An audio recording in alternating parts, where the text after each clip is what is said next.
আরে আজকালকার বাচ্চারা পড়াশোনাই করতে চায় না। अच्छा। আর আমাদের বাপ দাদার আমলে সে নদী পাহাড় জঙ্গল পার হয়ে হয়ে পড়াশোনা করেছে তারা। হ্যাঁ ভাই, ঠিক বলেছিস।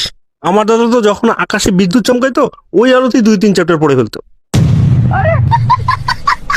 ভাই আমার দাদা তো রাতে যে বিড়ালের চোখ জ্বলতো ওই আলোতে পড়ালেখা করতো।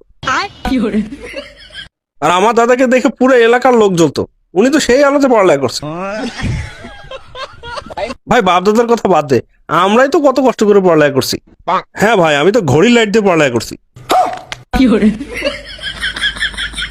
আর ভাই আমি পাথর ঘষা দিলে যে ঝিলিক বেরোতো সেই আলোতে পড়ালেখা করছি। আর ভাই আমি তো কটা জোনাকি পোকা ধরে নিয়ে সেই রুমে ছেড়ে দিতাম, সেই আলোতে পড়ালেখা করতাম। কিন্তু ভাই আমি সবচেয়ে ডেঞ্জারাস ছিলাম। একটা বইয়ের মধ্যে আগুন লাগাই দিতাম আর ওই আলোতে 3-4টা বই পড়ে ফেলতাম। কিন্তু ভাই তুই একটা ভুল করছস। কি? আচ্ছা তোর আর তোর বাপ দাদার পড়াশোনার যখন এতই শখ ছিল তো মোমবাতি কিনে নিত।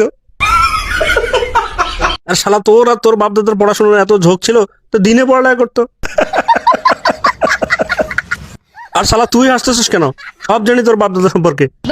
1 নম্বরের মূর্খ ছিল সব, এই মিথ্যা কথা বলতেছে। আরে 500 করে চাল নিয়ে নিয়ে জমি বিক্রি করে খাইছে।